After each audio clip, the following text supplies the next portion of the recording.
In this video, we're going to be finding inverses of functions. Here are the steps for finding the inverse of a function. The first thing we would need to do is change f of x to y, switch x and y.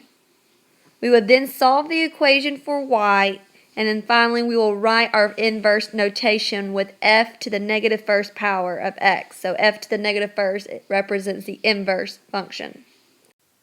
So our first step, we are going to change f of x to y. And then from there, we're going to now swap x and y. This is the most important step that we got to make sure that we do for the whole inverse function. And then now we solve for y. So our first step, we'll subtract 1. So x minus 1 equal to negative 1/3 y. We will multiply both sides by negative 3. So this negative 3 and then negative 1/3 will cancel. So it's going to say negative 3 times x minus 1 equal to y.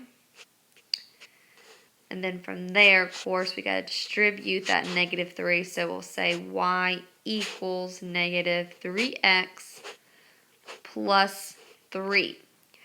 But of course, to show that we have an inverse function, we always obviously know that y still means f of x, but we're now going to say f inverse of x, since we have found the inverse of the original function. So there, negative 3x plus 3 is the inverse of negative 1/3 x plus 1. So here are the two functions we saw on the last slide. So we have our original function and our inverse function. So here we're going to show how these two functions are inverses of each other graphically. If they are inverses of one another, what that means is that the order pairs made up from the function f of x and the order pairs of the inverse function f of negative 1x, the order pairs will have the x and the y value swapped. Okay, so in order for it to switch places, the two functions did a reflection over y equals x. So the reflection line y equals x means that the x and y values will swap places. Okay, so we will see that when we graph it. So if I graph the original negative 1/3 x, I have an order pair at 0, 1.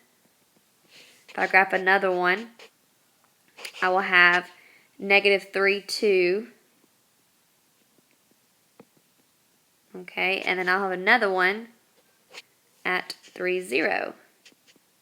Of course, this line will continue, but just graphing those 3 points. Now, before I graph the purple one on the actual graph, I should have the order pairs 1, 0, 2, negative 3, and 0, 3 be points that make up that line. If I graph that line over there at negative 3x plus 3, well, there is my 0, 3. Here is my 1, 0.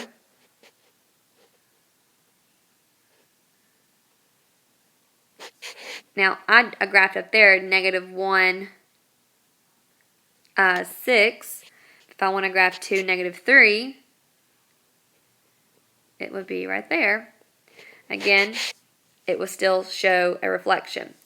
And of course, we know the reflection y equals x will go right through the middle. Okay, so anyways, we do have an inverse function here. So again, you can see it in two forms, graphically and of course algebraically.